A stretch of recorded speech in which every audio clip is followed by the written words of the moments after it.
Sarah Martinez never imagined that serving coffee at 30,000 feet would prepare her for war. At 28, she had been working as a flight attendant for Global Airways for 5 years, flying the same routes between major cities across Europe and the Middle East. Her life followed a predictable rhythm that she found comforting rather than boring.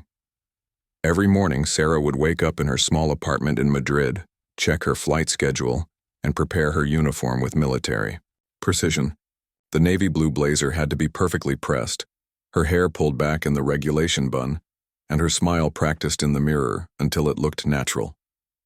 She took pride in her work, even if others saw it as just serving drinks and demonstrating safety procedures. The passengers rarely noticed her as an individual. To them, she was simply part of the airplane experience, like the safety video or the overhead compartments. But Sarah observed everything.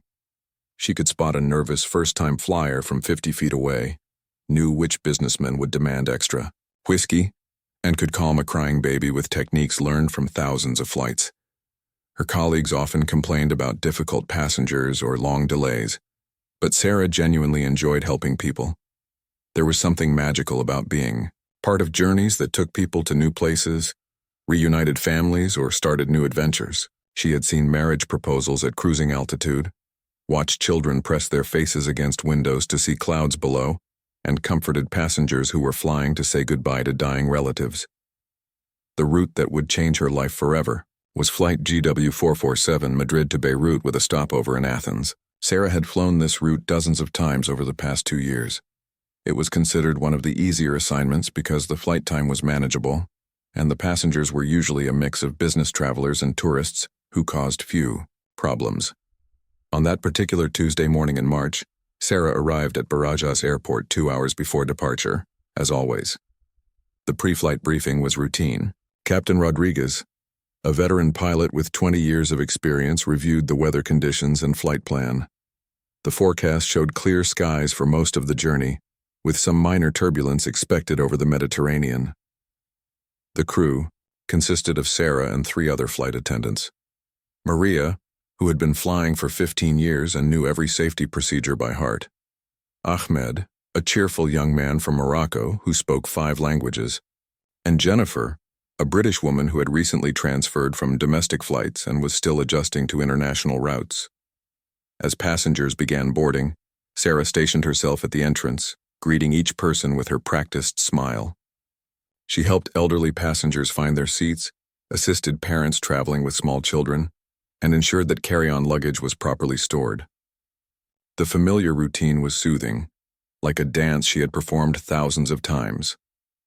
Among the passengers that day was Dr. Hassan al-Rashid, a surgeon traveling to Lebanon to visit his family.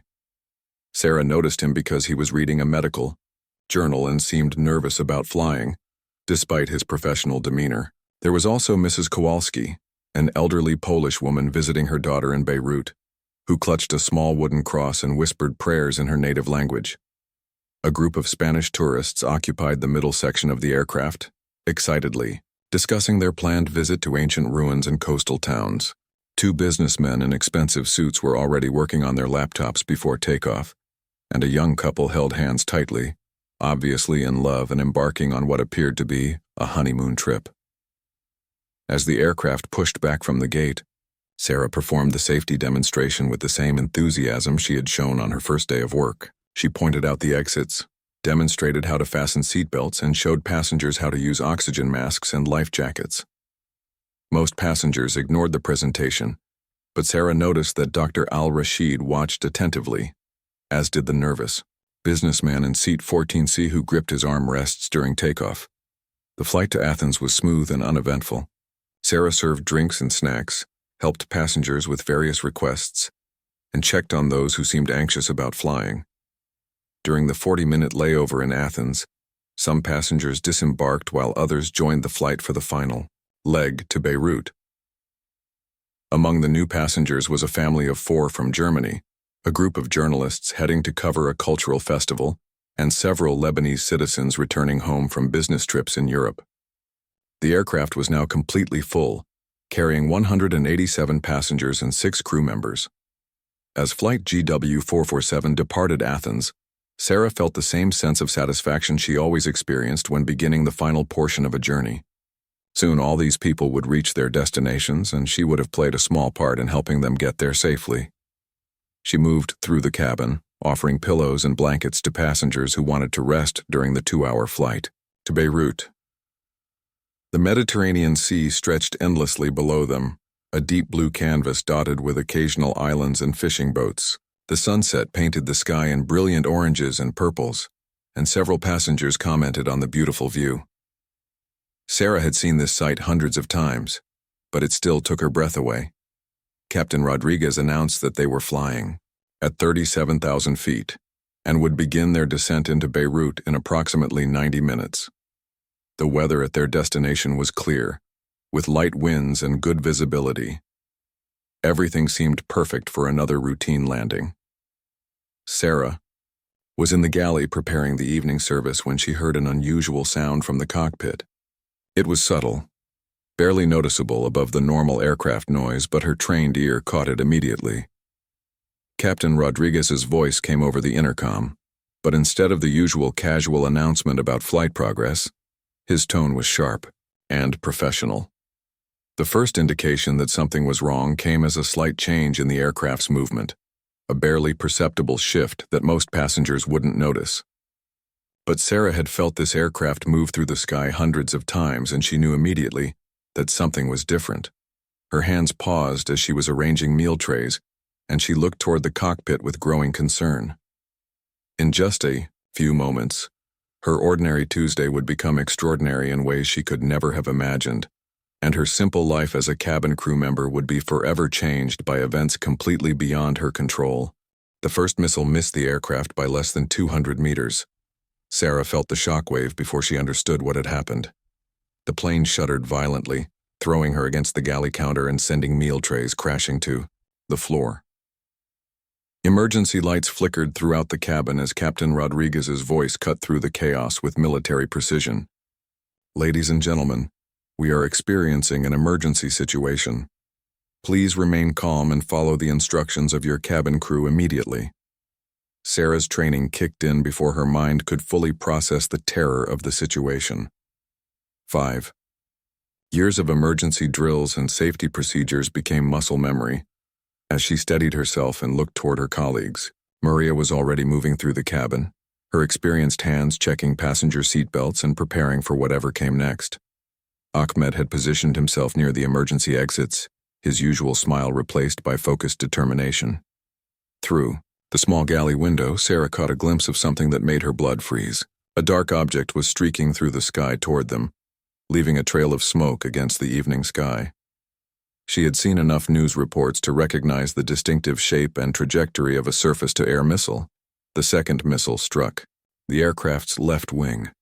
The explosion was deafening, and the plane lurched sideways with such force that several passengers were thrown from their seats despite wearing seatbelts. The lights went out completely for several seconds before the emergency lighting system activated, casting everything in an eerie red glow. Oxygen masks dropped from the ceiling as the cabin pressure began to change rapidly. Captain Rodriguez fought to maintain control of the damaged aircraft. His voice came over the intercom again, calmer than any human should sound in such circumstances. "We have been hit by hostile fire. We are making an emergency descent. Cabin crew, prepare for possible water landing." Sarah's mind raced through her emergency training. Water landing procedures, passenger evacuation, life jacket locations, emergency slide deployment. But no training had prepared her for the reality of being under attack while responsible for the safety of nearly 200 people. The passengers' reactions varied dramatically. Some sat in stunned silence, unable to comprehend what was happening. Others screamed and panicked, trying to stand up despite the aircraft's violent movements. Dr. Al-Rashid, the nervous surgeon she had noticed earlier, was helping an elderly man who had been injured when he fell during the first impact. Mrs. Kowalski, the Polish woman with the wooden cross, was praying loudly in her native language, while tears streamed down her face. The Spanish tourists, who had been so excited about their vacation, were now holding on to each other, their faces pale with terror. The young honeymoon couple sat frozen in their seats, the woman sobbing while her new husband tried to comfort her with shaking hands. Sarah moved through the cabin methodically, checking on passengers and ensuring they had properly fastened their life jackets. Her voice remained steady as she repeated instructions, even though her heart was pounding so hard she could feel it in her throat. Please remain seated. Make sure your life jacket is secure. Follow the lights to the emergency exits. Maria appeared beside her, blood trickling from a cut on her forehead. The left wing is badly damaged, she said quietly. We're losing altitude fast.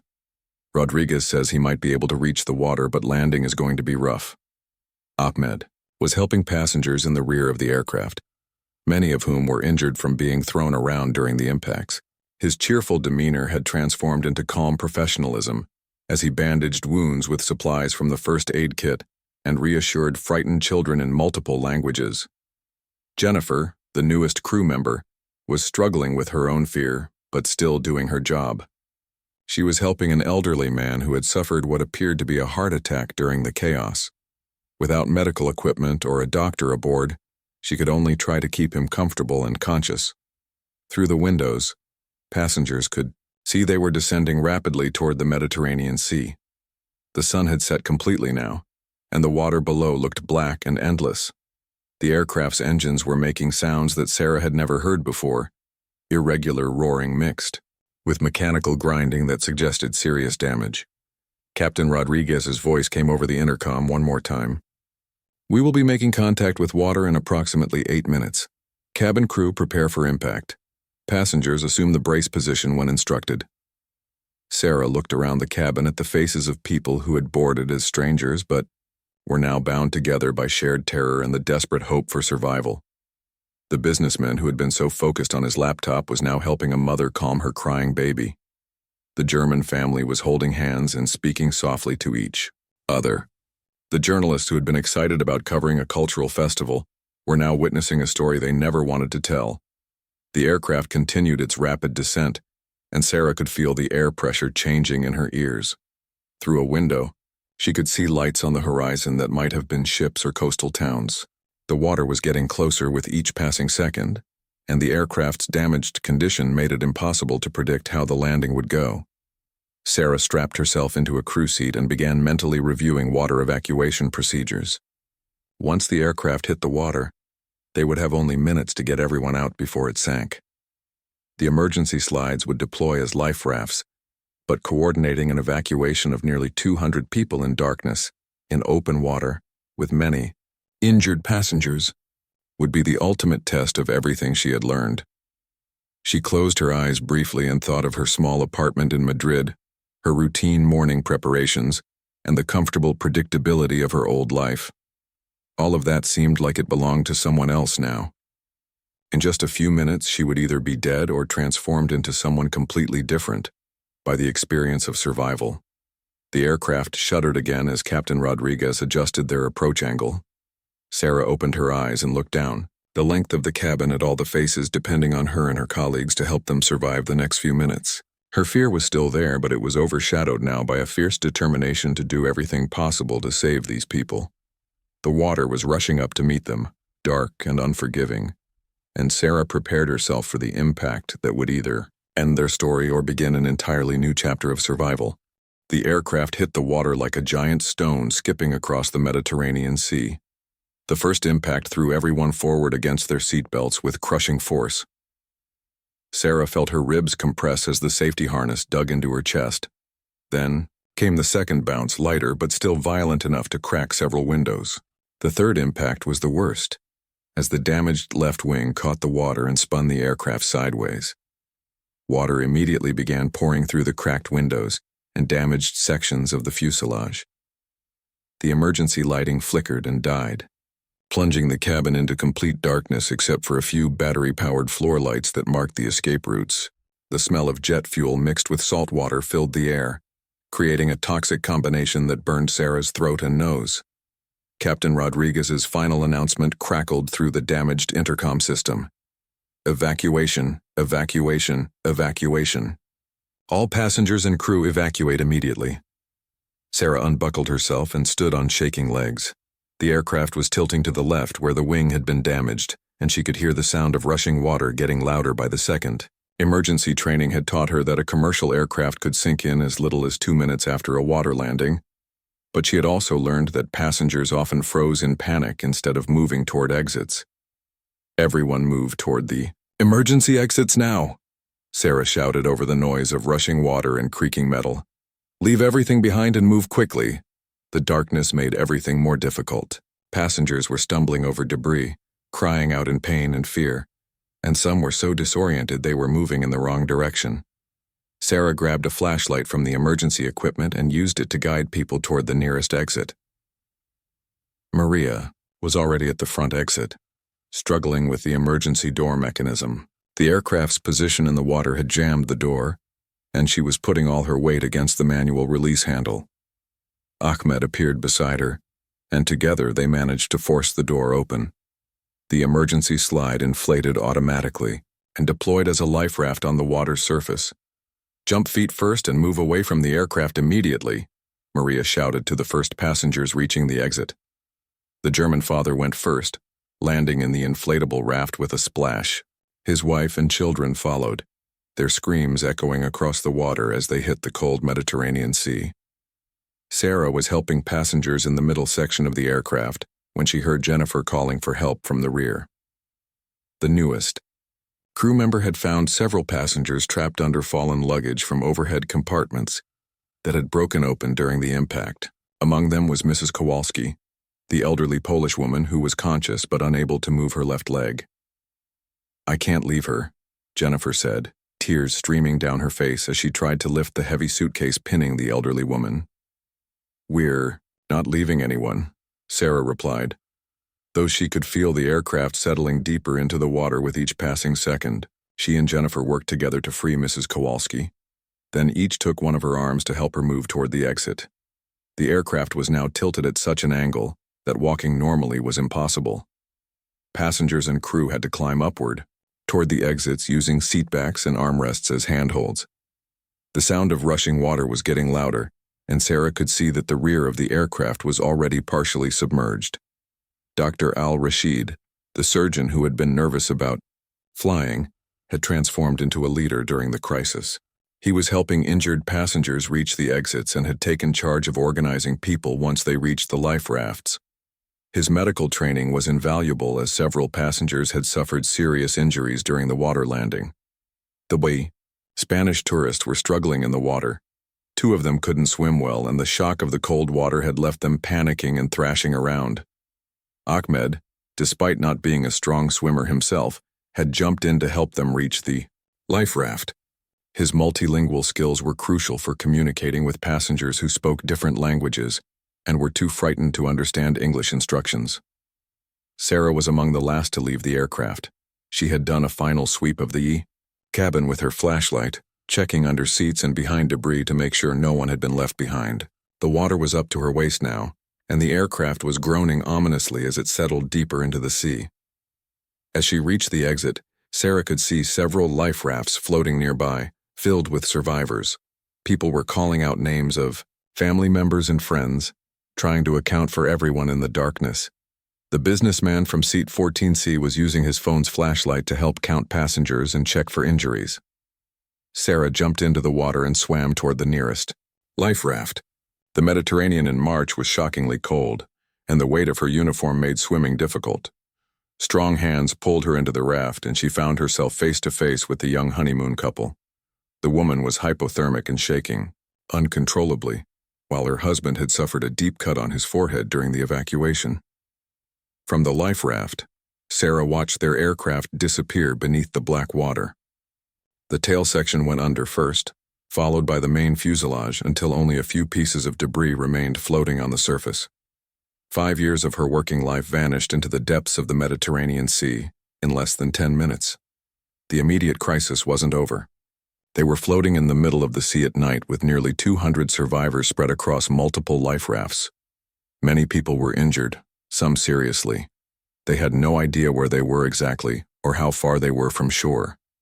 The water was cold enough to cause hypothermia within hours, and several elderly passengers and children were already showing signs of exposure.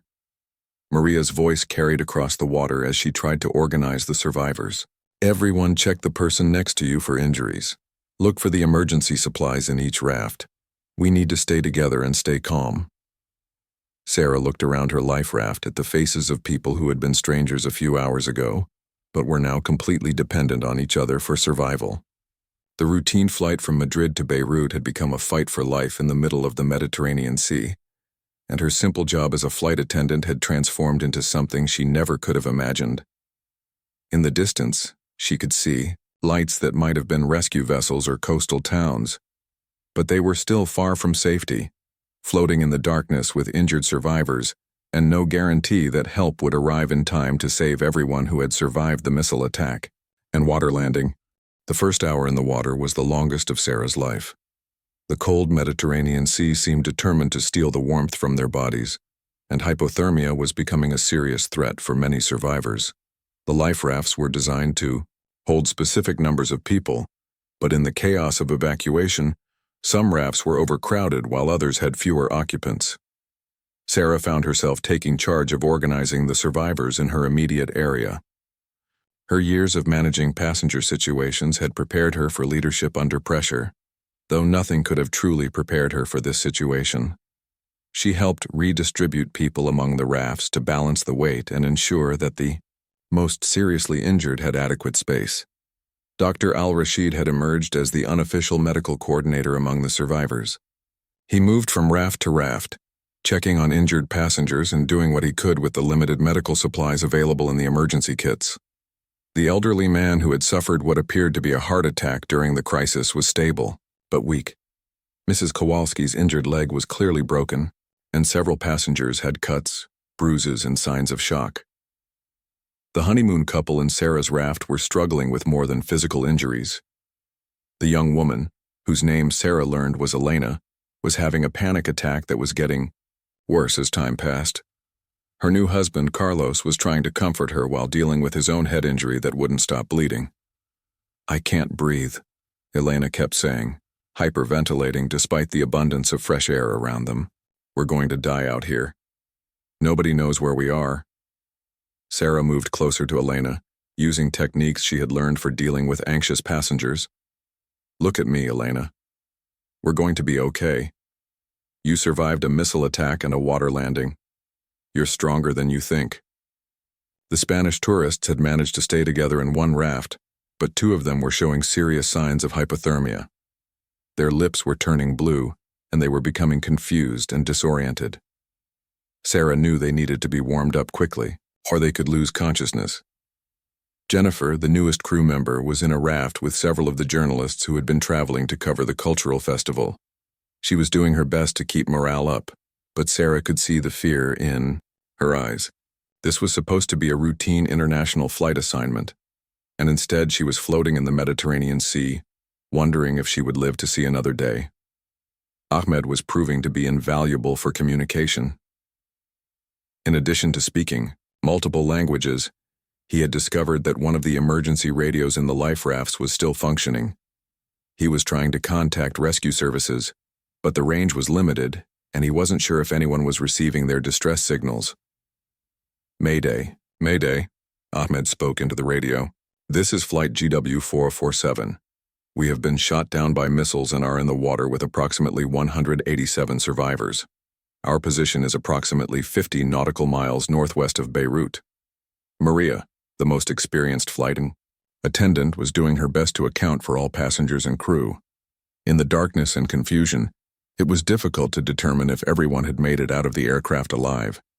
She was moving from raft to raft, calling out names and checking them off a passenger manifest that had somehow survived in her waterproof emergency kit. The businessman from seat 14C, whose name was Robert, had taken it upon himself to organize the distribution of emergency supplies. Each life raft contained water, high-energy food bars, first aid supplies, and flares for signaling rescue aircraft. He was rationing the supplies carefully, knowing they might need to last for many hours, or even days. As the second hour passed, some of the survivors began to lose hope. The initial adrenaline that had helped them survive the missile attack and evacuation was wearing off. replaced by the grim reality of their situation. They were floating in open water at night. Many were injured, and they had no guarantee that anyone knew where they were or was looking for them. Sarah noticed that the German family was holding up remarkably well. The father was keeping his children calm by pointing out stars in the clear night sky and telling them stories. The mother was helping other passengers by sharing extra clothing from their emergency survival kit to help combat the cold. Suddenly, Ahmed's voice crackled with excitement over the radio. "I'm getting a response. There's a rescue helicopter approximately 20 minutes away from our position. They're asking us to deploy flares to help them locate us." The news spread quickly. Among the life rafts, and for the first time since the missile attack, Sarah saw genuine hope return to people's faces. Several passengers began crying with relief, while others started preparing the signal flares that would help guide the rescue helicopter to their location. Dr. Al-Rashid immediately began triaging the most seriously injured survivors, determining who would need to be evacuated first when the helicopter arrived.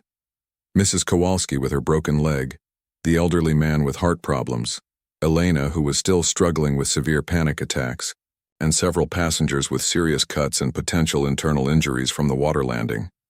Sarah looked around at the faces of people she had come to know in ways she never expected. A few hours ago, they had been strangers sharing a routine flight. Now they were bound together by shared trauma and mutual dependence for survival. She had seen people at their worst during the panic of the missile attack, but she had also seen incredible courage, selflessness, and determination to help others even in the face of their own mortal danger. The sound of helicopter rotors in the distance was the most beautiful sound Sarah had ever heard. As the aircraft approached their position, guided by the flares launched from multiple life rafts, she realized that her simple life as a cabin crew member was over forever. She would never again be able to perform routine safety demonstrations or serve coffee at cruising altitude without remembering this night and these people.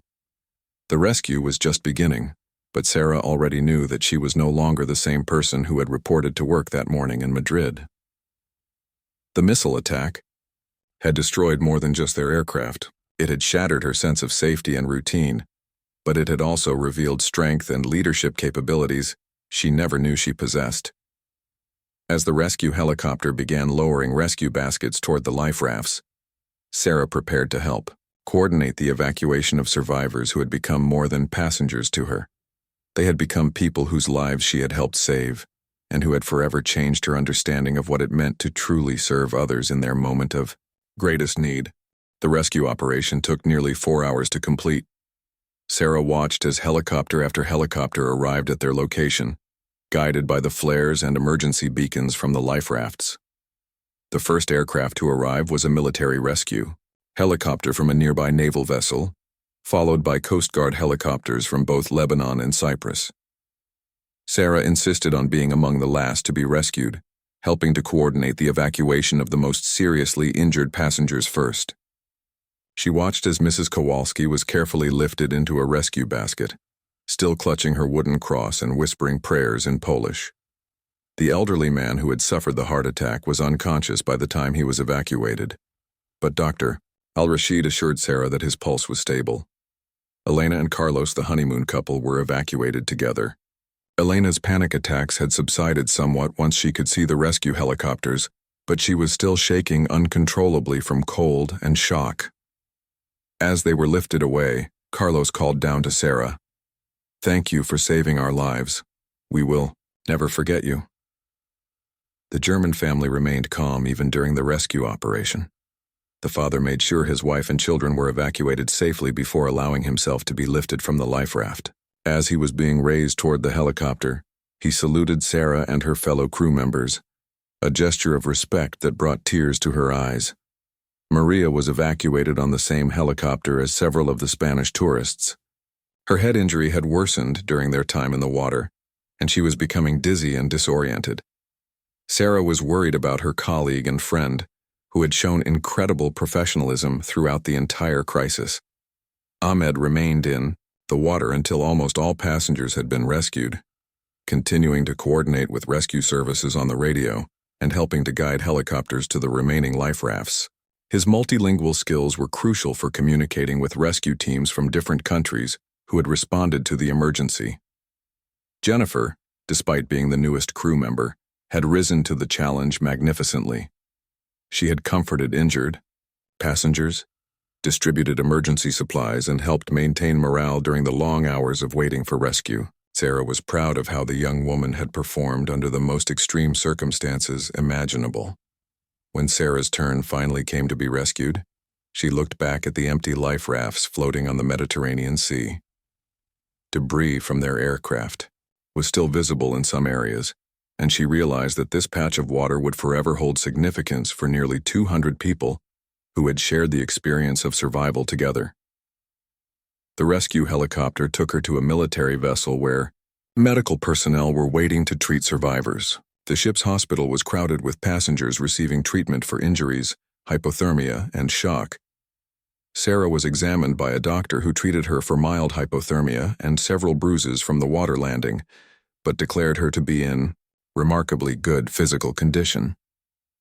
Over the next several hours, Sarah learned the full extent of what had happened to their flight. According to military intelligence, their aircraft had been mistakenly targeted by a surface-to-air missile system during a brief military conflict between two neighboring countries. The missile operators had apparently confused their civilian aircraft with a military transport plane. All 187 passengers and 6 crew members had survived the missile attack and water landing. This was being called a miracle by rescue officials, who said that such a high survival rate was almost unheard of in aviation accidents involving hostile fire. Several passengers were in serious condition with injuries, but none were expected to die from their ordeal. Captain Rodriguez was being treated for a concussion and several broken ribs, but he was conscious and alert. When Sarah visited him in the ship's medical facility, he thanked her and the other crew members for their exceptional performance during the emergency evacuation. "You saved lives tonight," he told her quietly. "The way you and your colleagues handled that evacuation was textbook perfect, except that no textbook could have prepared you for what you actually faced." The international media had picked up the story of Flight GW447, and Sarah found herself thrust into an unfamiliar world of interviews and public attention. Reporters wanted to know how it felt to be attacked by missiles, what it was like to evacuate passengers in the middle of the sea, and whether she would continue working as a flight attendant after such a traumatic experience. Sarah struggled to answer these questions. The experience had been so intense and overwhelming that she was still processing what had happened. She knew that she had performed her job duties under the most extreme circumstances possible, but she didn't feel like a hero. She felt like someone whose ordinary life had been permanently altered by extraordinary events. The passengers she had helped save were also being interviewed by media, and many of them specifically mentioned Sarah and her crew colleagues by name. Dr. Al-Rashid told reporters that the cabin crew's professionalism and leadership had been crucial to everyone's survival.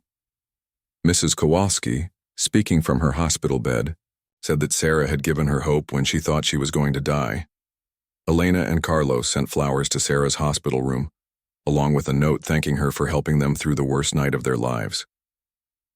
The German family contacted Global Airways to nominate Sarah and her colleagues for commendations for their service during the emergency. But perhaps the most meaningful recognition came from her fellow crew members. Maria, recovering from her head injury, told Sarah that she had never seen such natural leadership from a relatively junior flight attendant. Ahmed said that Sarah's calm demeanor had helped keep him focused during the most frightening experience of his life. Even Jennifer, despite her own trauma, said that watching Sarah work had taught her what it truly meant to put passengers' safety above everything else.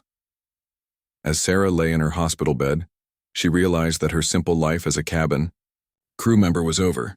She could never again board an aircraft without remembering the sound of missiles streaking through the sky, the feeling of cold Mediterranean water rushing into the cabin, and the faces of nearly 200 people who had depended on her to help them survive. She didn't yet know what the future would hold, but she knew that whatever came next would be shaped by the extraordinary night when enemy missiles had changed everything about who she was and what she was capable of achieving, when other people's lives depended on her actions.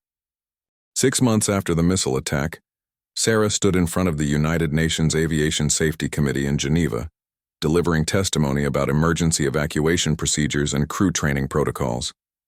The woman who once served coffee at 30,000 feet was now considered an expert on aviation crisis management, consulted by airlines worldwide on how to prepare crews for extraordinary circumstances.